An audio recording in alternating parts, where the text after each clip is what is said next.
natututunan, O Diyos.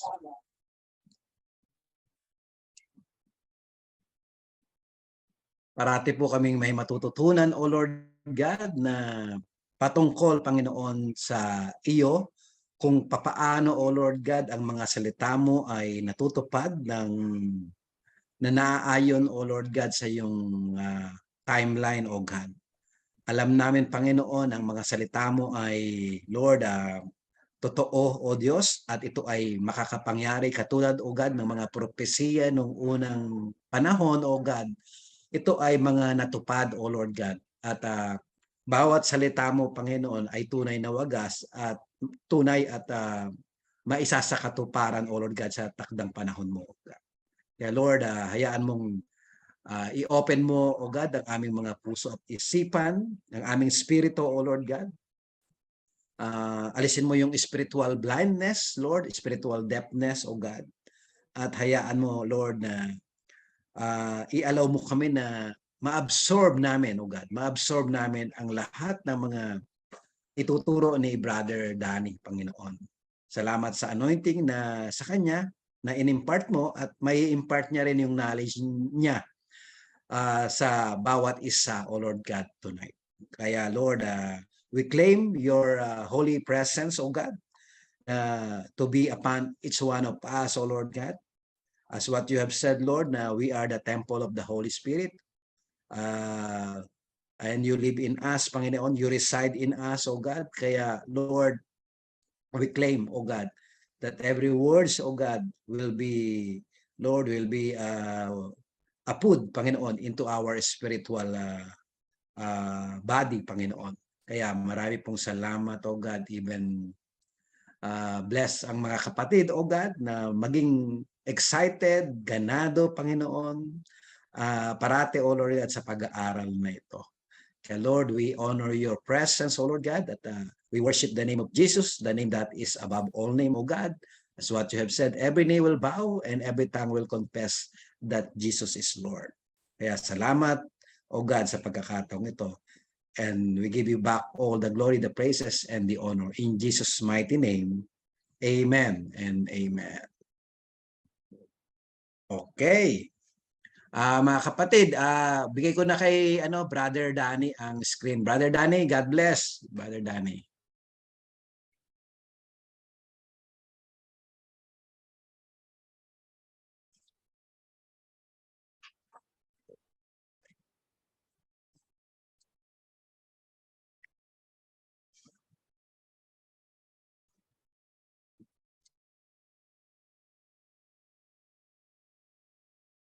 Hallelujah. Purihin po ang Diyos at isa pong pinagpalang araw sa lahat sa ating mga kapatid. Tunay na napakabuti ng Diyos at tapat ang Diyos sa buhay ng bawat isa. Muli ay pinagsama-sama tayo at mag-aral ng kanyang mga banal na salita. At sa araw na ito po ay I know that most of you, yung karamihan po sa inyo ay pressure dahil ngayon ay madali natin pag-aaralan o paspasan tayo ng pag-aaralan natin yung mga natitira pang topics and yung exam natin. So sa mga examination po natin, lagi nyo pong tandaan na kapag magre-review po kayo, maganda pong reviewer yung study guide question. Yung pong mga question ng assignment ninyo, balik-balikan nyo lang po yun at doon po mismo maraming kinukuha ng mga exams and questionnaires. And at the same time, basahin po natin yung ating study guide na mga pina-printouts or yung mga ipinoward sa atin. And then sa discussion naman po, may makikita po tayong PowerPoint. May mga line dyan, may mga underlined na PowerPoint na ginawa po ng ating kapatid. Mostly yung po yung nagbibigay ng emphasis doon sa kasama sa mga exams. At kapag nagbibigay din po ako ng review, nagfo-focus lang po ako doon sa pwede pong makasama doon sa examination. Kaya napakadali po ng exam. Kung talagang i-jot down natin or i-take note po natin yung ating mga pinag-aralan. So ngayon po, dire-diretso na po ako, hindi na po ako mag-review of what we have learned last Saturday. Sapagkat yung pong oras natin ay hinahabol natin. So nasa second coming of Christ na po tayo. Hallelujah. Ayan. Okay, dito po sa second coming of Christ, yung Christ second coming, di po ba ang una natin yung may mga series of events before of that. Mayroon tayong tinatawag na rapture, and then yung judgment seat of Christ, the tribulation, and then immediately after the tribulation, that is the second coming of Christ, the glorious appearance of our Lord Jesus Christ, and then at that time, the sign of the Son of Man will appear in the sky, and all the nations of the earth will mourn. They will see the Son of Man coming on the clouds of the sky with power and great glory. And he will send his angels with a loud trumpet call, and they will gather his elect from the four winds, from one wind of the heavens to other. So these are the events of his second coming. It takes place immediately after the tribulation. Cosmic phenomena will occur in the sun, moon, and stars. The sign of the Son of Man in heaven will be seen by everyone, and Christ will gather his elect. Heaven will open, and Christ will appear on a white horse. Christ will be followed by the armies of heaven, prepared to judge the ungodly. Christ will come in power and great glory. Christ will stand on the Mount of Olives, and unbelievers will mourn, for they are not ready. The beast and his armies will confront Christ. Christ cast the beast and false prophet into the lake of fire, and Christ's rejectors will be killed. So Satan will be cast into the bottomless pit for 1,000 years, and the Old Testament and tribulation saints will be resurrected. And Christ will judge the nations and establish his kingdom. So yan po, doon sa second coming of Christ. And dumating, ang sabi nga doon na faithful and true and righteous yung ating Panginoon. And Jesus was faithful to the Father until the cross. And Jesus is the true Messiah, not like Antichrist in the chapter 6:1 sa Revelation kung titinan po natin. And he appeared, it has a flaming fire. Jesus has the ability to see the heart of the person. And Jesus is the omniscient God. He knows everything. Ngayon po, tingnan na po natin dito sa millennium. So nakabababa na po dito ang ating Panginoong Jesus. Yan po yung mga events, second coming, from the judgment into the millennium. So there is a 75-day interval. The Jews, yung po yung judgment of the sheep and the goats, pagbubukod po. And then the millennium begins. And inside the millennial kingdom, the church reigning with Christ, Israel is the head of the Gentiles and reigning in the throne of David. The sheep will just enter in the millennial kingdom, hindi po ang goats. Ito pong mga sheep na ito ay tinatawag natin ng mga righteous Gentiles, Gentile nations in blessing. So the second judgment in the end times are the separation of sheep and goats. Kung makikita po natin that sheep refers to the righteous Gentiles. Again, tingnan po natin, sheep refers to the righteous Gentiles, and goats refers to the unrighteous Gentiles. Yeah, kapag na-encounter po natin itong mga sheep na ito, saan ito tumutukoy? Sa mga righteous Gentiles. Itong mga kambing or yung mga goats refers to the unrighteous Gentiles. Tandaan niyo po yan. Maaaring po makasama ito sa exam. When the Son of Man comes in his glory and all the angels with him, he will sit on his throne in heavenly glory. All the nations will be gathered before him, and they will separate the people one from another as a shepherd separates the sheep from the goats. And they will put the sheep on his right and the goats on his left. So what is the millennial kingdom? So nandito na po tayo sa millennial kingdom. Ano ba ito? Tumutukoy ito doon sa titulo niya na 1,000-year reign of Jesus Christ. Sinabi ko nga po sa inyo, millennial is a 1,000 year. Kasi yung milli is 1,000 and annum is year. Kaya 1,000 year. Reign of Jesus Christ on earth. Christ will rule as king. Nobles and governors will also rule. In Revelation 20:2-7, the millennial kingdom is specifically said to be 1,000 years in length. So it is literal. Ito po ay literal mga kapatid. It is not allegorical or figurative or sinasabi ng mga post-millennialists na ito ay spiritualizing the long period of time. Ito po ay literal because we are in the dispensational premillennialism. Ito yung ating stand. The millennial kingdom is specifically said to be 1,000 years in length. The Bible tells us that when Christ returns to the earth, he will establish himself as king in Jerusalem, sitting on the throne of David.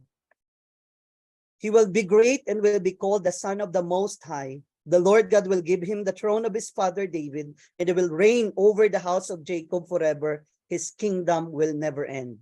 So Christ will reign physically on earth during the millennium. Ito po, literal.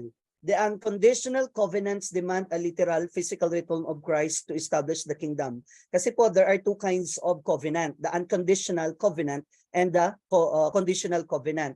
But the unconditional covenants demand a literal. Kailangan ito'y mangyari literal. Itong mga covenant ni ito na binitawan ng Diyos sa mga Hudyo, sa mga tao na kanyang pinangakuan, which is unconditional. Pag sinabi nating unconditional, magkasala man yung tao o hindi magkasala, maging righteous man siya o ano pa man, itong covenant na ito hindi mababali.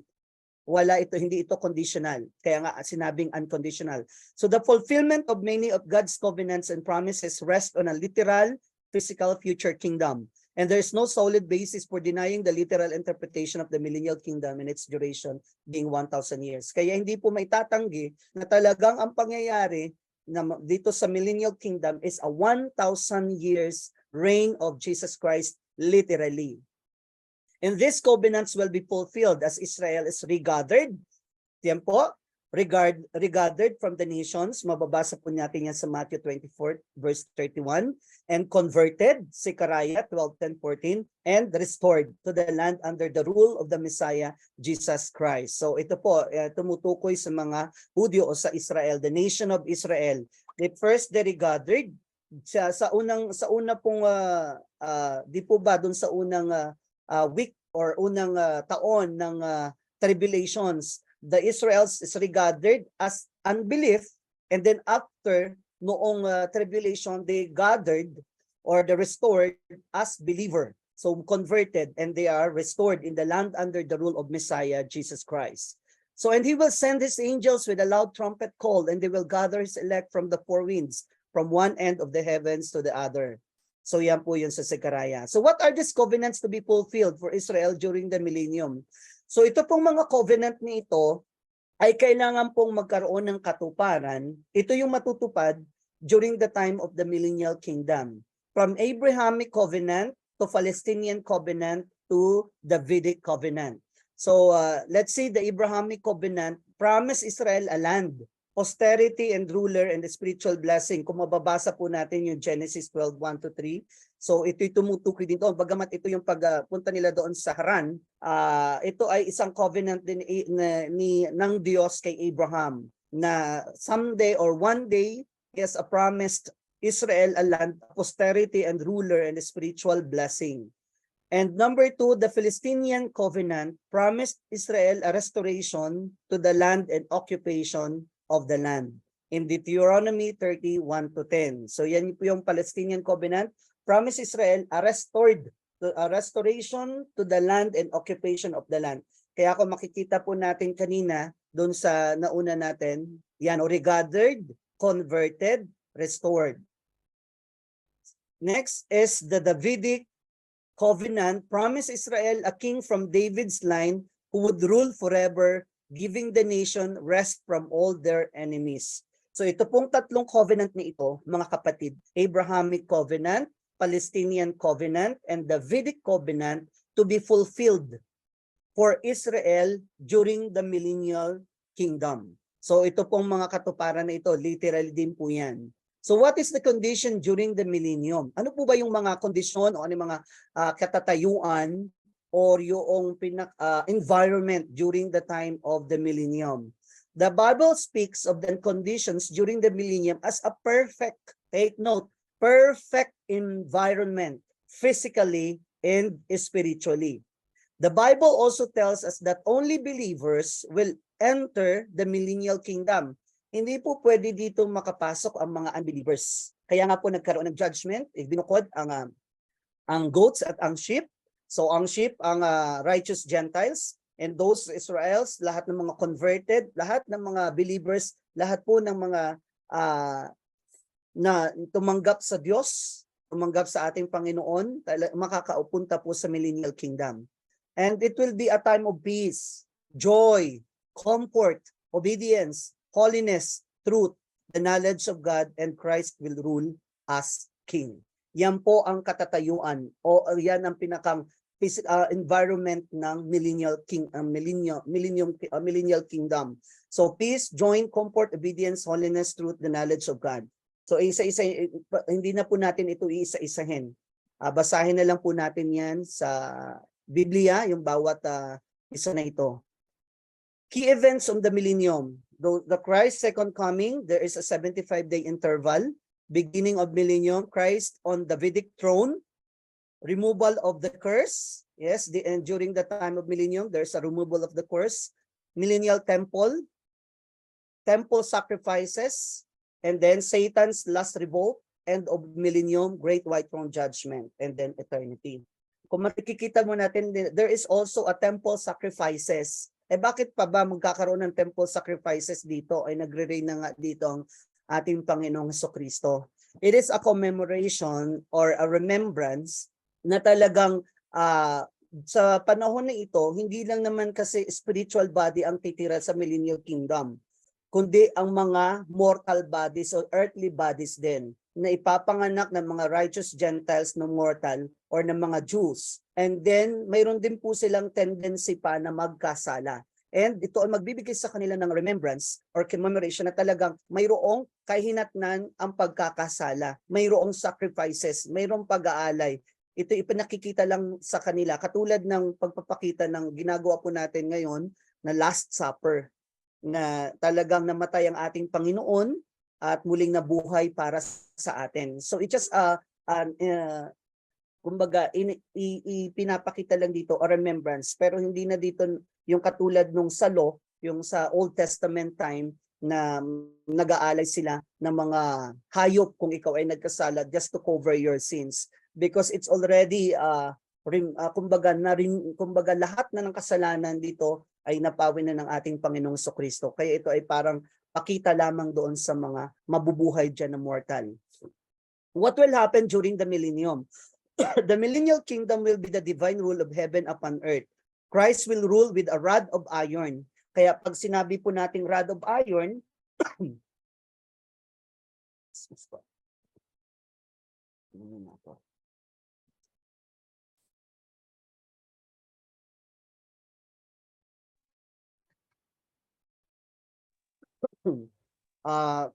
rod of iron, permitting no injustice or sin. Ito yung talaga pong justice or strict na hukom na pagbigay ng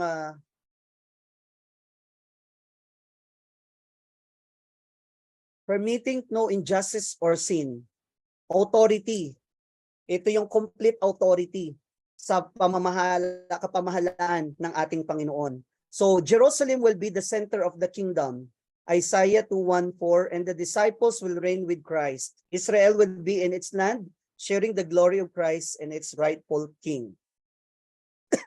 What will happen during the millennium? Excuse me na po.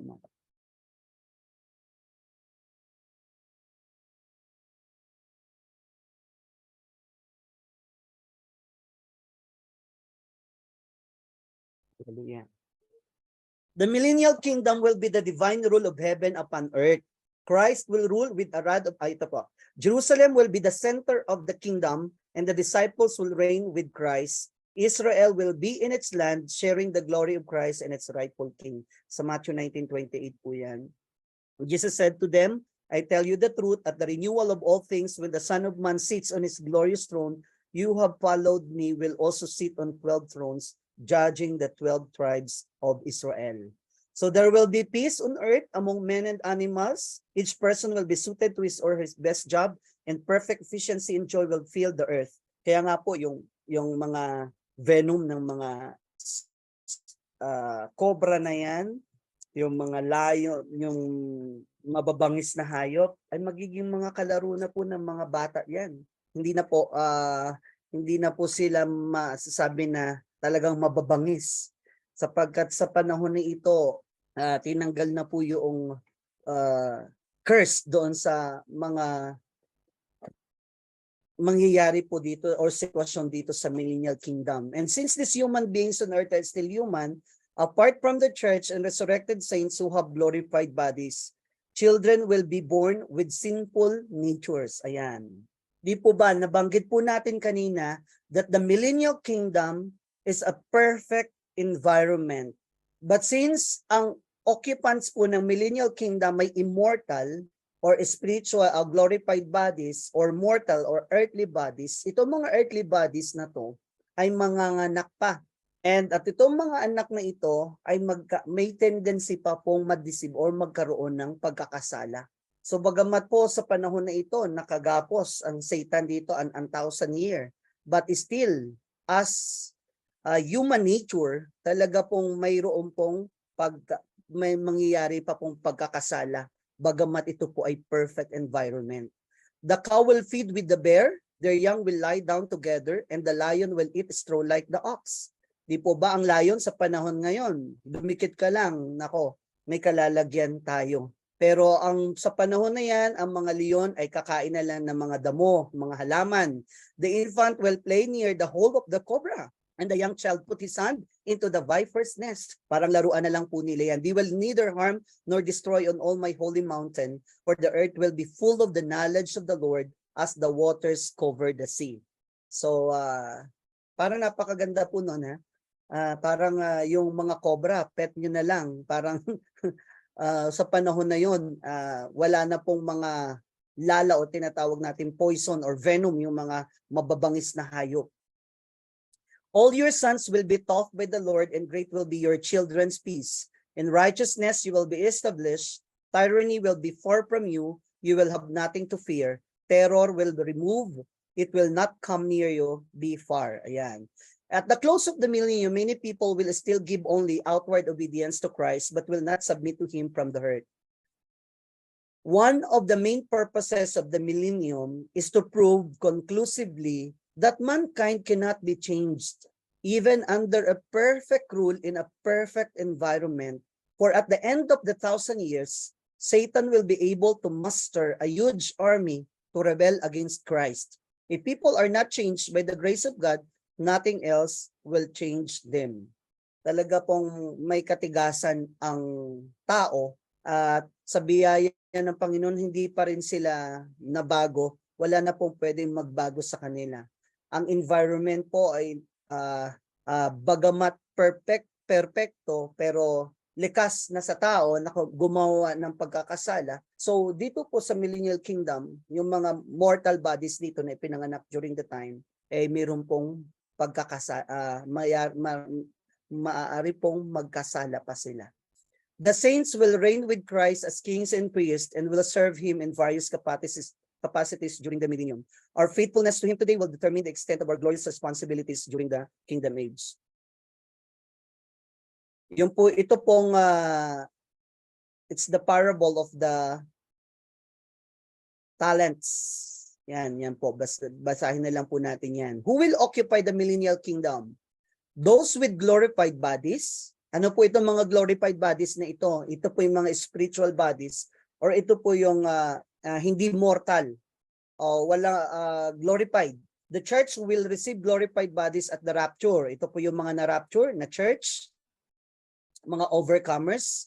Those who are resurrected after Christ returns to earth. Yan. Kasi po may resurrection po din mayari after Christ returns to earth, after the tribulation. And then those with earthly bodies. Ito naman po yung mga may katawang physical, earthly bodies or mortal bodies. Sino to? Mga believing Gentiles, mga believers na mga hintil and believing Jews or Israelites. Ito mga mortal bodies na mag-o-occupy po sa Millennial Kingdom. So dalawa pong klase ng mag-o-occupy dito, glorified bodies or tinatawag natin na immortal bodies or incorruptible or imperishable, and then those with earthly bodies, which is the mortal bodies or with physical body. Ito pong earthly bodies. So dalawa po yan. Kasama din po yan sa exam. Tandaan nyo pong mabuti yan. Who will occupy the millennial kingdom? Baka po makasama yan. Mortal bodies and immortal bodies. The only event that results in believers receiving glorified bodies is found in Revelation 20, where those who became believers during the tribulation and were killed because of their faith are resurrected. Ito po yung tinatawag ng mga tribulational saints. It is also believed that at the same time, Old Testament saints will be resurrected, also receiving glorified bodies. So at the end of the tribulation, so in the midst of the tribulations, yung mga tao dito na mga namatay, na tumanggap sa Panginoon, mga mananampalataya, they will be resurrected. They are resurrected. And kasama na rin po nila dyan ang mga Old Testament saints. Sino yung mga Old Testament saints na yan? So kilala nyo na po yung mga righteous, yung mga namatay. Sina Abraham, Isaac, yan lahat. Yung mga namatay during the time ng Old Testament time. Sa iyo po, they are saved by their faith sa kanilang pananampalataya at tinawag din silang matuwid, righteous because of their faith. So also receiving glorified bodies at iyan po ay makakasama sa millennial kingdom. I saw thrones on which were seated those who had been given. Ayan na po yun. Multitudes who sleep in the dust of the earth will awake, some to everlasting life, others to shame and everlasting contempt. So no unbelieving Gentile will survive to live on into the millennial kingdom. Wala pong mga unbelievers na pwede pong makasurvive at makapasok sa millennial kingdom. Only the believers or the righteous. Unrighteous Gentiles or goats, and they will go away to eternal punishment during the separation of sheep and goats. So which dispensation is believed will take place before the millennium. So bago po mag-millennial kingdom, so ito po yun. They will go away to eternal punishment, but the righteous to eternal life. So the righteous Gentiles or sheep will live on into the millennial kingdom.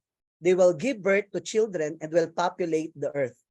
So marami pa pong manganganak dyan. And take note po, ang 100 years po sa kanila ay kabataan pa rin. Pero pag ikaw ay namatay bago mag 100 years, it means you are accursed. Pero kapag nalampasan mo yung 100 years kabataan, wala ka na pong maranasan doon na hanggang sa makamtan mo yung full na edad. Kung titinan po natin, ang millennial kingdom is about 1,000 years. Si Methuselah po, nabuhay na 969 years. So mga ganun pong mga edad, long years po, long life sa panahon po na ito. Kaya po yung mga accursed o yung mga nagkamali dito, nagkasala, talaga sila po ay mamatay agad ng before 100 years. So sila po accursed, yung tinatawag. When Christ returns, all Israel will trust in Him. They too will not receive glorified bodies.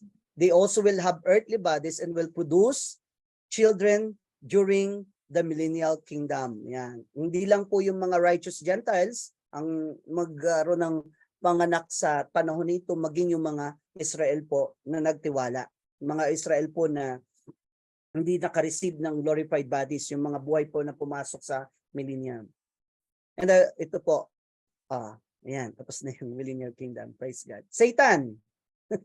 Hallelujah.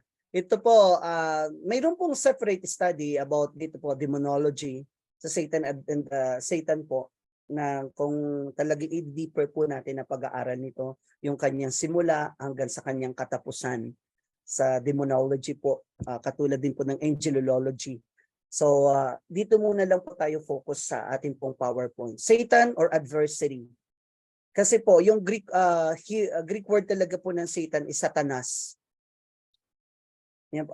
Satanas po. And adversary or accuser. Ibig sabihin adversary or accuser. The God of this world, your enemy, the devil, prowls around like a roaring lion looking for someone to devour. Kaya nga po yung yung mali at tama, sabi nila, isang hibla lang ng buhok ang pagitan. Any moment, kasi ganyan yung kaaway eh. Devil prowls around like a roaring lion looking for someone to devour. So it's up to you if you allow. Kaya nga sabi doon, resist the devil and the enemy will flee from you. Hindi yung sabi mo, sinabi mo na, tukso, layuan mo ako. Nandyan lang po ang mga tukso. Ikaw po ang dapat lumayo at i-resist mo ito. Kaya your enemy, nandyan lang po yan. Even inside the church, sa lahat po ng lugar, nandyan po yan because he's the God of this world, the small g. Your enemy, the devil, prowls around like a roaring lion looking for someone to devour. 1 Peter 5:8. When will Satan be released and permitted to lead a rebellion against God? Kasi po, the origin of sin is Satan himself. Upon mankind, kay Eve and Adam, yan. Kaya talagang siya po ang original. Kaya marami po nagsasabi na since God is the creator of everything, create din ang kasalanan. Hindi po. Sapagkat siya po create po ng Diyos isang mabuting anghel, isang maayos na pagkakalikas sa kanya, angel, and then dahil tumubo sa kanyang puso ang pride at gusto niyang higitan at pantayan ng Diyos, ay wala pong puwang sa langit ang kasalanan, kaya po ibinagsak siya, inihulog siya mula sa langit. Kaya aware po kayo, pag sinabi sa inyong hulog ka ng langit, baka po ang tinutukoy nin ay si Lucifer or si Satan, paghulog ng langit. So, yan po yung katauhan niya. Sa kanya po nagsimula ang pagkakasala. When will Satan be released and permitted to lead a rebellion against God? At the close of the millennium, Satan will be released. Bakit kaya i-release pa ito si Satan? When the 1,000 years are over, Satan will be released from his prison. It will go out to deceive the nations in the four corners of the earth. Yan po yun. Magdideceive pa po siya and marami pa po siyang talagang may hikayat, marami pa siyang madideceive. Sabi nga, multitude pa rin after the millennium. Why? Final proof that the heart of man is desperately wicked and can be changed only by God's grace. Imagine the tragedy of this revolt. People who have been living in a perfect environment under the perfect government of God's Son will finally rebel against the king. Their obedience will be seen as mere feigned submission and not true faith in Christ at all. Yan po. At madideceive po ito ng Satan. Ito po yung origin ni Satan, kung saan pa siya nagsimula. He is an anointed cherub. Satan's fall from the Eden and then flood, Tower of Babel, Job, Exodus, the church age, the beast, tribulation, until after the millennial kingdom of Christ. So after ng 1,000 years na siya ay nakagapos, pakakawalan siya after millennial kingdom at marami pa po siyang madideceive until the final judgment. So they marched across the breadth of earth and surrounded the camp of God's people, the city he loves, but fire came down from heaven and devoured them. And the devil who deceived them was thrown into the lake of burning sulfur, hell, that refers to Gehenna, lake of burning sulfur, where the beast and the false prophet had been thrown. They will be tormented day and night forever and ever. Ayan. So ito po yung controversial, lalo na sa ngayon, ang daming mga tanong, nasaan ba ang patay ngayon? Kasi ang dami din po natin na nababalitaan minsan pag birthday na ng mga namatay. Happy birthday Daddy in heaven. Happy birthday Kuya in heaven. So nandyan lang siya sa tabi, guide us, protect us Kuya. Yung mga namatay na mga loved ones natin, yung ibang mga pananaw at mga katuruan na sila'y naging anghel at nandyan lang sila sa paligid na gumagabay. So nasaan na nga po ba ang mga patay ngayon? Yan po yung mga katuruan na kung saan namula tayo. Pero tayo mga nag-aaral ng salita ng Panginoon, ano ba ang sinasabi ng Biblia sa mga patay ngayon? Tingnan po natin mabuti. Dito ba ang ating katawan ay binubuo ng tatlo? Espiritu, physical na body, at ang kaluluwa. Katawan, espiritu, at kaluluwa. Or body, soul, and spirit. So when we speak about dead, yung dead, tinignan ko yung kahulugan ng dead. Kasi it is a separation. Death is a separation. At sinasabi po,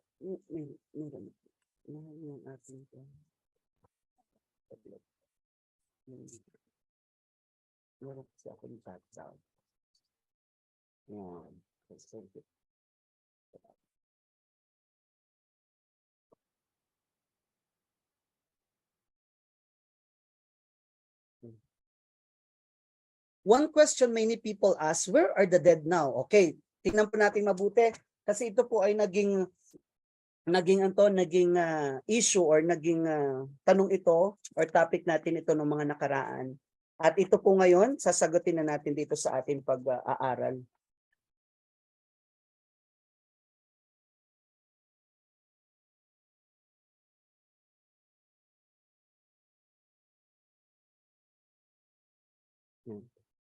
Okay. Man is born with an eternal consciousness so that he knows intuitively there is life after death. Alam po natin na talaga pong may kamatayan. At ano po ba itong kamatayan? There are three kinds of death. Tingnan po natin, physical death, spiritual death, and second death. So kung ano po yung sabi ko nga po, ang death is a separation. Pag sinabi po nating physical death, it is a separation of the soul from the body. So ang katawan po natin ay mabubulok. Ito pong physical na katawan. At ang kaluluwa natin ay hihiwalay dito sa ating physical na katawan. So kaya pag sinabing ikaw ay namatay at tinanong nasaan yung namatay, ay nandun yung katawan ng namatay, nasa libingan. Pero may isa pang tanong, nasaan ang kanyang kaluluwa at ang kanyang espiritu? So tingnan po natin ang spiritual death. Spiritual death is a separation of the soul from God. So hindi po separation ng physical, spiritual is the separation of soul from God. Kasi nung time po doon sa Genesis, in the book of Genesis, na kapag kinain mo ang halaman na yan, nakakaalam ng mabuti at masama, ng karunungan, agad-agad kang mamamatay. On that day, on that moment, ay mamamatay ka. Pero nung kinain po ni Eva at ni Adan ito, namatay po ba sila physically? Hindi po. Ang tinutukoy po doon ay spiritual death. Ibig sabihin, there is a separation of their soul from God. Kaya nakita nila na sila ay nasa kahubaran at tumago sila sa Panginoon. Nagkaroon po ng separation. That is spiritual death. Pag sinabi naman po natin second death, is dati po tayo spiritually dead before. But when we accepted Jesus Christ, talagang nanumbalik, nabuhay po tayo sa espiritu. Talagang andun, iniwala tayo doon sa kamatayan natin na spiritual. So ito pong second death na tinatawag, it is a final or eternal separation from God. At ito pong second death nito ay mararanasan ng mga wicked and righteous in the final judgment, or ito yung eternal state nila. Eternal state, itong second death na ito. At mapalad nga po yung mga nabuhay, yung mga first resurrect, sapagkat hindi na po nila mararanasan yung kamatayan. So ngayon po, yan yung physical death, spiritual death, and second death. Okay, for example, ako po ay mamatay bukas. Halimbawa lang, ako naman ay ready na kahit anong oras. So ang akin pong katawan ay mapupunta, siyempre, sa alikabok, babalik. From dust, returns to dust. And my spirit, talagang babalik doon sa nagbigay sa akin. So Father, into your hands. Sabi nga, yung titinan po natin, doon sa spirit will return to God who gave it all. Doon sa Ecclesiastes 12:7, it returns to God. Yung soul ko, mamaya po natin pag-usapan yan. Father, into your hands I commit my spirit. Yan din yung sinabi ng ating Panginoong Jesus. And then bowing his head, he gave up his spirit. And sabi niya then, Lord Jesus, nung si Stephen ay bago siya mamatay, sabi niya, Lord Jesus, receive my spirit. So ito po, kung sino nagbigay noon, ibabalik po ito doon. Ngayon, saan po pa mapupunta yung kaluluwa? Wala kasi po dito sa atin pong PowerPoint. Mayroon po tayong tinatawag na Hades or Hadean realm or yung Sheol, Greek and Hebrew. But it is the realm of the dead. So mayroon po tayong chart mamaya para lubos po nating makita. Kaya pag halimbawa po at righteous ka, ikaw ay believer, namatay ka, ang iyo pong kaluluwa ay mapupunta sa Hadean realm or tinatawag po natin na sa pagkasalin po nila ay hell, pero po ito ay Hades or hell, Hades or Sheol, or the place of the dead. And there are two compartments in Hades or Sheol, which is the paradise or Abraham bosom, and the other one is Tartarus or the torment, temporary place of torment. So dalawa po yon. Kapag believer ka, doon ka pupunta sa Abraham bosom or paradise. Katulad po ng nagtiwala sa ating Panginoong Jesucristo na nung siya'y nakapako sa krus yung nasa kanan niya, na sabi ng Panginoon, today you will be with me in paradise. Kaya doon po, mayroon pong place talaga, a temporary place. Yan po ay temporary pa lang. At doon ay mayroon na silang nararanasan sa lugar na yon, in a Hadean realm. Kaya mararanasan nila kung Abraham Bosom ang kaginhawahan, ang magagandang bagay. Pero pag nando ka sa place of torment, ay mararanasan naman nila ang hindi magagandang bagay. Katulad po ng the rich man and the Lazaro. It is the only parable. Sinasabi nila, hindi naman talaga ito parable because there is a specific name of person, the name Lazaro, and then the rich man, na ipinakita nila talaga dito from earth na namatay ang mayaman na ito at inilibing siya, at ito namang si Lazaro ay namatay at dinala siya ng anghel doon sa Abraham bosom. So, makikita po natin that there is a great gulf or naghihiwalay doon sa dalawang compartment na ito. Dalawang side ng Hadean realm or Hades or Sheol or Hell. Dalawa yan. So, yung pong Abraham bosom and the place of torment, temporary lang po yan lahat until the final judgment or until doon po sa until doon sa resurrection. Magkaroon po sila ng reunion nung katawan na resurrected at noong soul na nandun po sa mga temporary places na ito. Kaya death is a separation. At pag dumating na po yung time, dito po sa ating pong pag-aaral, makikita po natin doon sa final judgment. What happens after death to believers in Christ?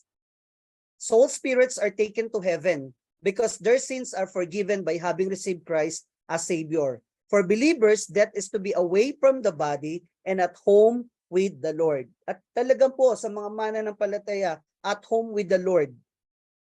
Away from the body and at home with the Lord.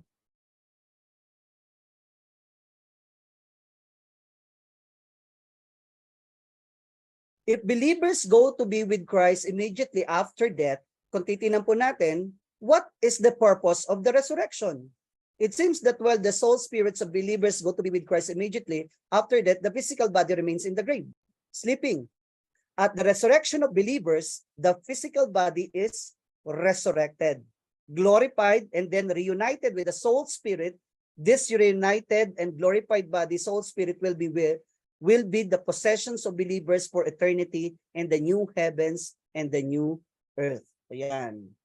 Yan po yun. Pag yung resurrection of believers, yung physical body niya, nag-glorified, magre-reunite po yan doon sa mga pansamantalang kinatatayuan ng soul and spirit. Then glorified body, soul, spirit will be our possession of believers to our eternal state. What happens to unbelievers after death? Those who do not receive Jesus Christ as Savior, that means everlasting punishment. However, similar to destiny of believers, unbelievers also seem to be sent immediately to a temporary holding place to await their final resurrection, judgment, and eternal destiny. Yung sinasabi ko nga po kanina, yung Abraham bosom and a place of torment, temporary place of torment, dun po yung mga wicked or mga unbelievers. Describe a rich man being tormented immediately after death. Describe all the unbelieving dead being resurrected, judged at the great white throne. Kaya po wala na pong api-apila. Kapag namatay na po ang tao, hindi na po pwede pang ipagdasal sila. Kasi minsan po, nadideceive tayo na ipinagdadasal pa ang mga patay, inaalayan ng mga pagkain, itinitirikan ng kandila, pinupuntahan sa sementeryo. Hindi po masamang pumunta sa sementeryo bilang pag-alala sa mga memory ng inyong mga mahal sa buhay. Pero yung sasabihin mo na nandoon ang kaluluwa, nandoon lahat ang espiritu ng tatay nyo, nakasakasama ninyo, hindi na po, mga kapatid. Amen po? At tandaan po natin, pag once lang mamatay ang tao at pagkatapos nito ay paghuhukom. Wala na pong apela dun sa langit, wala pong tinatawag na purgatory. Ito lang po ay sinasabi sa mga Middle Ages church na talagang may purgatory. Ito po ay fundraising nila para lang po sila makakulikom ang church na maraming pera sapagkat nagbibigay po ng mga donations, gifts doon sa mga namatayan sa church. at para ipanalangin ang kaluluwa, at ang kaluluwa na ito ay may chance pa na pumunta sa langit. Wala na po. Kaya ito po yung sinasabi ng Biblia. Talaga pong ang pagkatapos na tayo mamatay, paghuhukom. Wala na po tayong api-api na. Hindi na natin pwedeng ipanalangin yung mga matay na, Lord, igabay mo ang patay o ganito. Hindi na po. Ang ipanalangin po natin ay ang mga buhay. Kaya pag pupunta po tayo sa patay, minsan di pinagdadasal yung patay, hindi na po 'yon, mga kapatid. Kaya nga, sabi nga pag may namatay dapat maging masaya, hindi dapat ito kalungkutan. Sapagkat kung ikaw ay believer, kung ikaw ay mananampalataya. Those who do not receive Jesus Christ, ayan po, await their final resurrection, and describes all the unbelieving dead being resurrected, judged at the great white throne. So the time came when the beggar died and the angels carried him to Abraham's side. So matagal ko na itong binabasa o nagre-research ako dito about dito sa angels carried him to Abraham's side. Hindi ba inilibing itong si Lazaro o ganito o ganyan? So the rich man also died and was buried in hell where he was in torment. So one thing is certain sa pangyayari na ito, na talagang kapag ikaw ay righteous o kapag ikaw ay believer, na mananampalataya at ikaw ay namatay, ando na mararanasan mo ang kaginhawahan. You are carried him to Abraham's side, the Abraham bosom. At doon yung mararanasan mo yung sa lupang hindi mo naranasan, mararanasan mo ang magagandang bagay doon sa lugar na yun. And after their judgment, they are cast into the lake of fire. Ito po yung mga wicked. Unbelievers, they are not sent to hell, the lake of fire or Gehenna, immediately after death, but rather are in temporary realm of judgment and condemnations. However, even though unbelievers are not instantly sent to the lake of fire, their immediate fate after death is not a pleasant one. Amen po. Kasi the rich man cried out, I am in agony in this fire. Talagang halos nagsabi pa siya na kahit yung daliri lang ni Lazaro na idampi sa kanyang labi, maibsan lang yung kanyang paghihirap doon. Talaga pong there is an agony in this fire na nararanasan po ng rich man na ito. So he called to him, Father Abraham, have pity on me and send Lazarus to dip the tip of his finger in water and cool my tongue because I am in agony in this fire. So therefore, after death, a person resides in a temporary heaven or hell. Heaven, paradise, or Abraham bosom. Hell, temporary place of torment or Tartarus. Yan po yan. Temporary lang po yan. After this temporary realm, at the final resurrection, a person's eternal destiny will not change. The precise location of that eternal destiny is what changes. Hindi po magbabago ang judgment sa katatayuan ng dalawang ito. Ang mababago lamang po ay yung lugar. Eternal destiny is what changes. So believers will ultimately be granted entrance into the new heavens and to the new earth.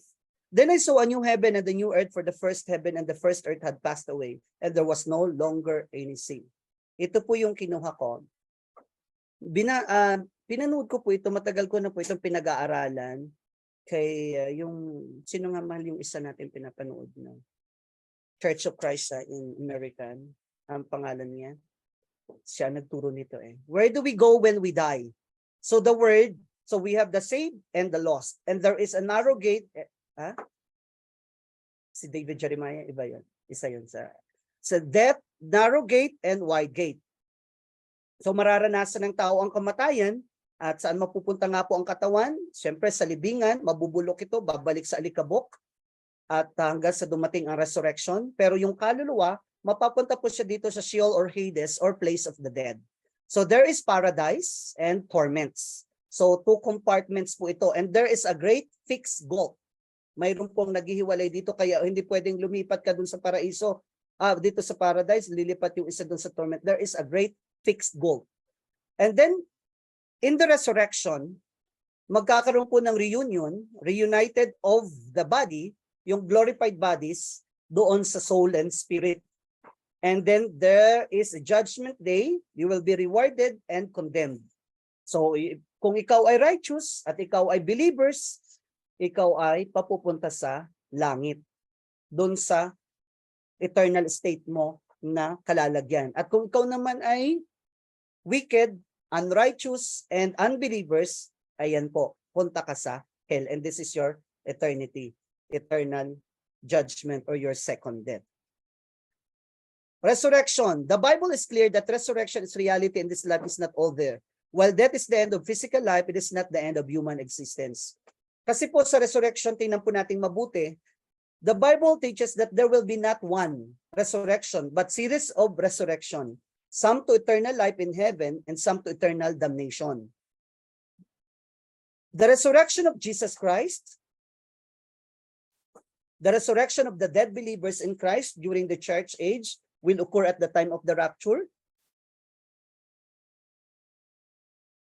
Paul explained that not all Christians will die, but all will be changed given resurrection type bodies. Yun yung pong during the rapture. Some without having to die, Christians who are alive, and those who have already died will be caught up to meet the Lord in the air and be with Him always. So, kung makikita po natin, there is a series of resurrection. Resurrection which will occur when Christ returns to earth, His second coming. That is the end of tribulation period. And those who will be resurrected are, ito po yun, after the tribulation, Old Testament believers, the tribulational saints or believers, yan po, doon sa after the tribulation time, bago po sila makapasok sa millennial kingdom. And there will be another resurrection at the end of the millennium. After the millennium, mayroon pa rin pong one resurrection.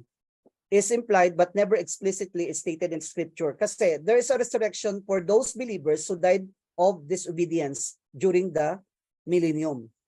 Ito po yung resurrection will be for those believers who died of disobedience during the millennium. In either event, some kind of transformation will be required to fit believers in their natural bodies in the millennium for existence throughout eternity. Each believer will need to have a resurrected type of body. So, kasi po, maaaring matanong po ito, yung po bang mga nabubuhay during the time of millennium at natapos na ang millennium, sila po ba ay magre-resurrect o yung pong kabang katawan nila ay magbabago? Isa pa rin po itong palaisipan sa akin kasi nung inaaral ko po itong resurrected bodies after the millennium of the mortal bodies, kasi there's no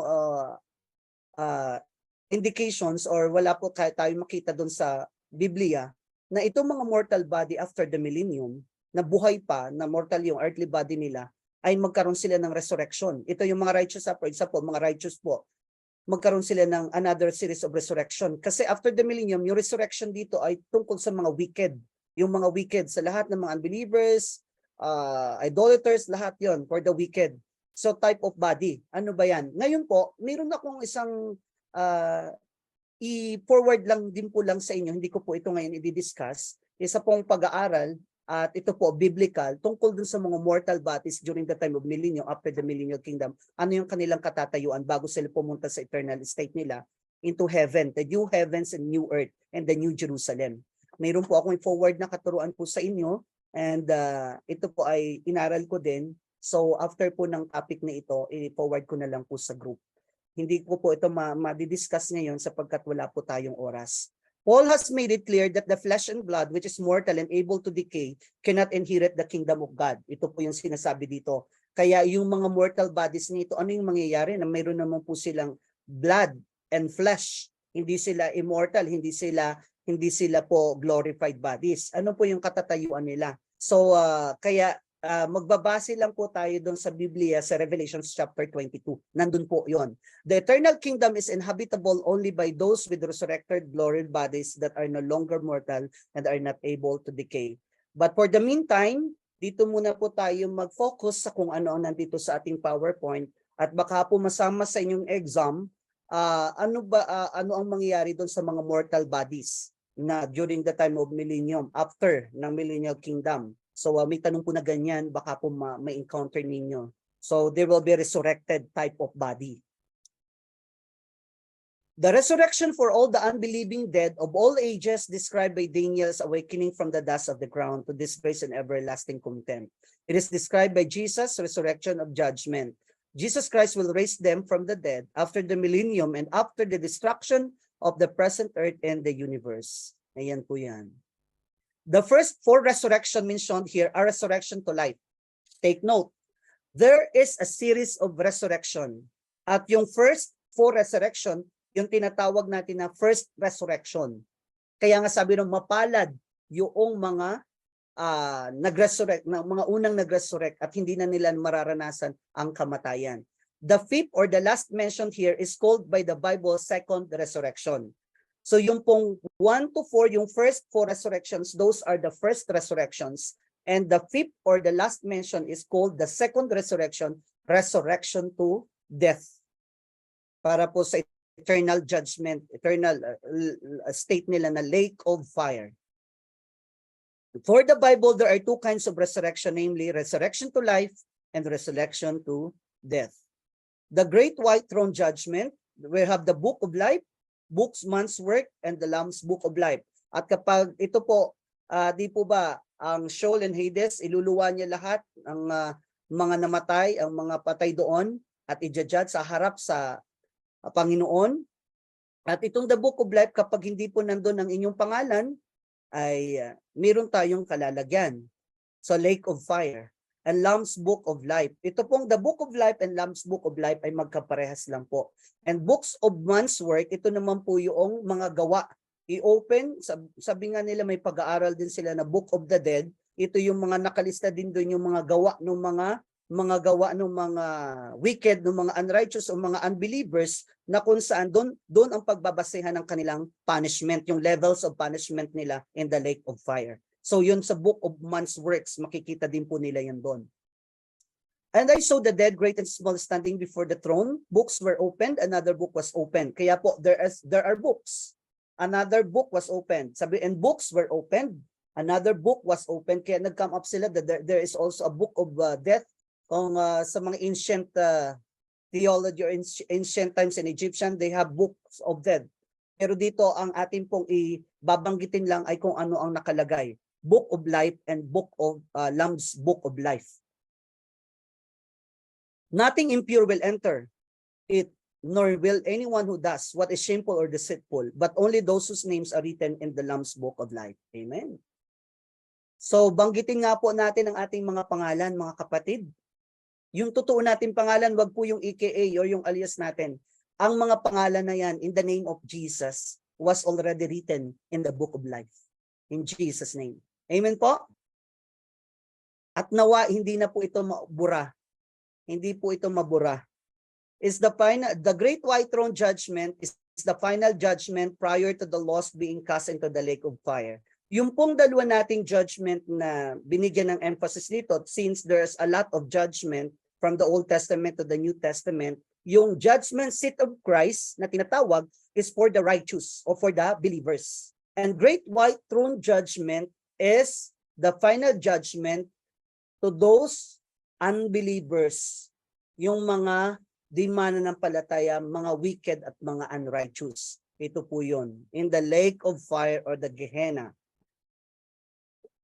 We know that this judgment will take place after the millennium and after Satan, the beast, and the false prophet are thrown into the lake of fire. The Great White Throne Judgment will be nothing like our modern court cases. There will be a judge but no jury, no defense, sentence but no appeal. No one will be able to defend himself or accuse God of unrighteousness. Haharap lang tayo para hukuman, ibigay ang sentensya. Wala tayong karapatan. Doon sa mga unrighteous, wala silang karapatan o walang puwang para sabihin ang kanilang pwedeng i-depend sa kanilang sarili, kundi sentensya na kaagad. We also know from the scripture that it is at this judgment when the dead will be judged according to what they had done. At anyone's name that is not found written in the Book of Life, thrown into the lake of fire or Gehenna. At the end of the millennium, judgment of unbelievers in which they are judged according to their works and sentenced to everlasting punishment in the lake of fire. If there is a level of reward sa Bema judgment seat of Christ, in this everlasting punishment, there is a level of punishment sa kanila. And I saw the dead, great and small, standing before the throne, and the dead were judged according to what they had done as recorded in the books. So Jesus Christ will be the judge. All unbelievers will be judged by Christ, and they will be punished according to the works they have done. So the Bible are very clear that unbelievers are storing up wrath against themselves, and that God will give to each person according to what he has done. Kung gaano katindi ang ginawa mong masama dito sa lupa, ganoon din po yung level ng punishment na i-judge sa iyo ng ating Panginoon doon sa mga unrighteous, hindi po para sa atin. Believers will also be judged by Christ, has been imputed to us, and our names are written in the book of life. We will be rewarded, but not punished. The eternal state, the lake of fire, Satan, the Antichrist, the eternal abode of all human, its eternal lake of fire and brimstones, and residents will be tormented day and night forever and ever. Ang masaklap po dito, wala pong kamatayan. Talagang day and night will be tormented, pahirap ng pahirap, night forever and ever. It is an eternal second death. Hindi po talaga ito dinesign ng Diyos para sa mga mananampas, para sa mga tao. Talagang malupit lang po talaga ang dyablo. Nagdi-deceive po siya sa mga tao talaga na nais magpa-deceive. Kaya magpakalakas, magpakatatag po ang mga mananampalataya. Even the elect will be deceived. The eternal state, the new heavens, new Jerusalem, and new earth. Ito pong new heavens, new Jerusalem, new earth. Ang new heavens, new earth, Jerusalem. Ito pong new earth, ang new feature ng new earth is the new Jerusalem. Kasi kung makikita po natin, ang new Jerusalem talaga po ay literal, physical ito na bababa from heavens. The new heavens and new earth, Satan removed from further influence, no longer any sea, no longer any death, crying or pain, all things made new, no longer any night, no longer any unclean, nor those practicing abomination and lying, no longer any curse, no longer any son. Believers are able to see the Father face to face. So it's just an illustration of the heavens. The God's throne, the third heaven. Sabi po sa Genesis 1:7-8, God made the firmament and divided the waters which were under the firmament from the waters which were above the firmament, and it was so. God called the firmament heaven, and the evening, the morning were the second day. So nakita po natin, there is a third heaven, the second heaven, and the first heaven. The first heaven is the earth's atmosphere, the second heaven is the outer space, and the third heaven is God's throne. The New Jerusalem or the Holy City. The New Jerusalem. Tapos na? Okay. 10 minutes pa. I saw the holy city, the New Jerusalem, coming down of heaven from God, prepared as bride, beautifully dressed for her husband.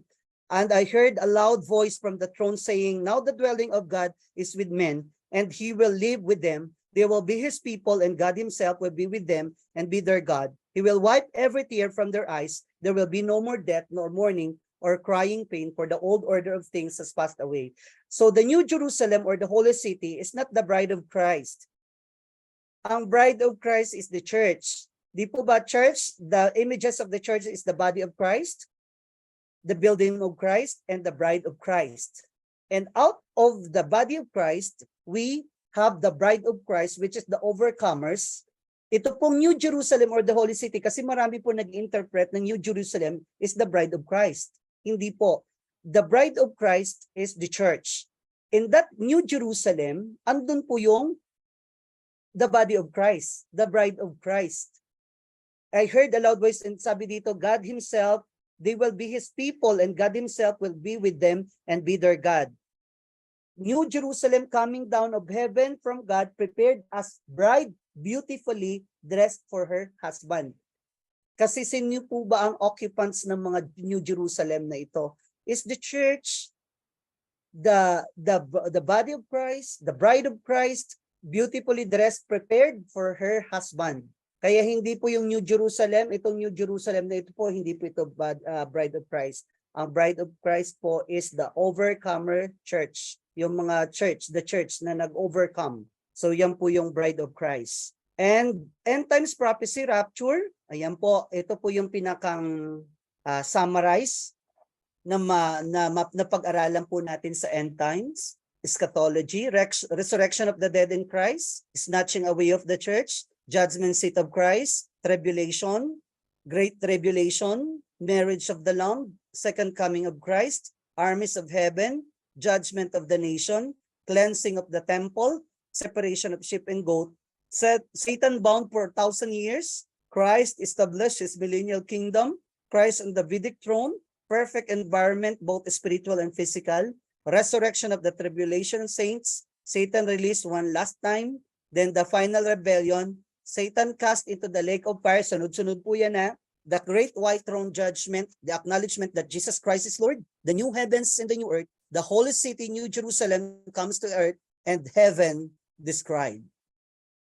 Christ's last call to mankind, Revelation 22. So lahat po ito from the book of Revelation.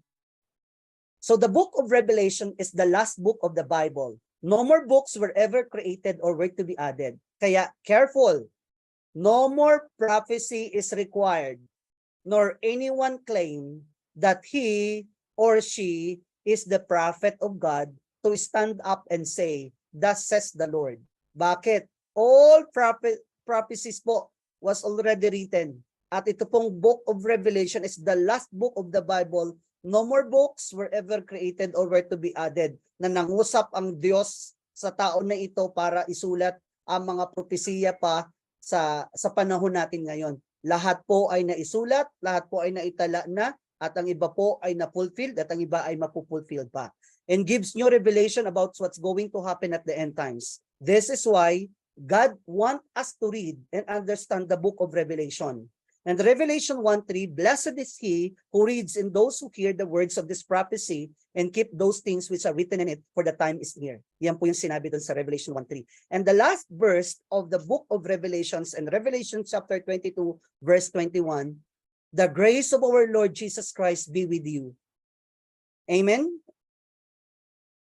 By the grace, we are saved through faith in Jesus. By grace, we share the gospel of Jesus to unbelievers. By grace, we are rewarded as faithful servants. By grace, we have eternal life with Jesus. So in response to God's amazing grace, we can say, as for me, sabihin nga po natin lahat, as for me and my house, we will serve the Lord. Amen and amen. Congratulations to all of you. And behold, I am coming soon. Blessed he who keeps the word of the prophecy in this book.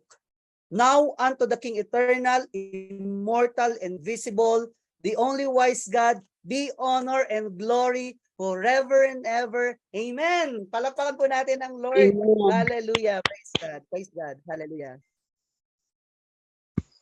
Praise God. Salamat sa Diyos.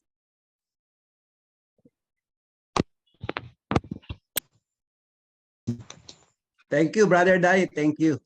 Thank you, brother. Salamat sa Salamat. knowledge for imparting us yung about Bible prophecies. Well, we are blessed. We are blessed na makapakinig ng katuruan about Bible prophecies. Yun nga, blessed is the one who reads the word of this prophecy, di ba? Yun. Kaya we are blessed. Amen? Kumbaga, yung Book of Revelation ay para tayong nanonood ng movie. Oo. Diba? Para nanonood tayo ng movie. Para Yan. action movie. Okay, salamat mga kapatid at mag-pray muna tayo bago mag-exam ha. At let us pray. Our Lord Jesus, the King of Kings, the Lord of Lords, we honor your presence and we worship your holy name, O Lord God. Thank you, Lord. Thank you, Lord, for the knowledge of God about your word, the Bible prophecies, O Lord God. We declare that we are blessed, O Lord God. We are blessed in Christ, O Lord God. And Lord, this time, we declare that we have the mind of Christ, Panginoon. And everything about Bible prophecies that we have heard and learned, oh God, will be an increasing faith, oh Lord God. At lalo po kaming maging faithful sa iyo sa pagse-serve, lalo po kaming mag-init ang aming pananampalataya sa iyo dahil Lord talagang napakalinaw naman ng mga prophecy mo sa Bible, O Lord God, na Lord, ang aming destination, Panginoon, ay para i-reward kami, hindi to punish. Kasi Lord, kami po we are saved by your grace, O Lord God. At of course, gagamitin mo ang bawat isa para Lord to save people. Para Lord, ma-spare sila doon sa eternal punishment, O Lord God. Which is very, mahirap, O Lord God. Lord, you have the mandate, Panginoon. Merong mandate ka na ibinigay sa church is to save those who are lost, Panginoon. Lalo na ngayon, nalaman namin, Lord, yung eternal plan mo, Panginoon, ay lalo kaming, Lord, magpagamit, O Lord God, para, Lord, to save those who are lost. Sabi mo nga, one soul na magrepent, ay there are thousands of angels are rejoicing, Panginoon. At gawin mo rin ng church, Panginoon, na nagre-rejoice whenever, Panginoon, na merong mga unsaved people na nag-turn back patungo sa iyo, Panginoon, o nag-repent patungo sa iyo, Panginoon. Kaya Lord, please empower, Panginoon, empower your church, Panginoon. Let the manifestation of the Holy Spirit continue to flow within the church, within your body, Panginoon, para Lord, yung mga supernatural, Panginoon, ay mangyari, Lord, saving the lost souls, O Lord God. Kaya ituon mo ang focus ng church na mag-win ng more souls, Panginoon, para Lord, ma-spare sila dun sa eternal punishment na para lamang kay Satan sana yung eternal punishment na yon. Kaya salamat ng marami. We honor you, Panginoon. At sa exam na ito, we will glorify your holy name, Panginoon. At I pray na maging honest ang bawat isa at maging tapat, O Lord God. Thank you, Lord. Thank you kay Brother Danny. Thank you, Lord. Bless him more, Panginoon. Salamat in Jesus' name. Amen and amen. Okay, palakpakan natin si Lord. Palakpakan natin si Lord. Picture mo tayo bago magsimula. Picture muna, pwede bang bukas ang inyong camera. Yan. At smile. Yan, pakibukas. Wala na. Okay, yan, okay. Teka, wala pa.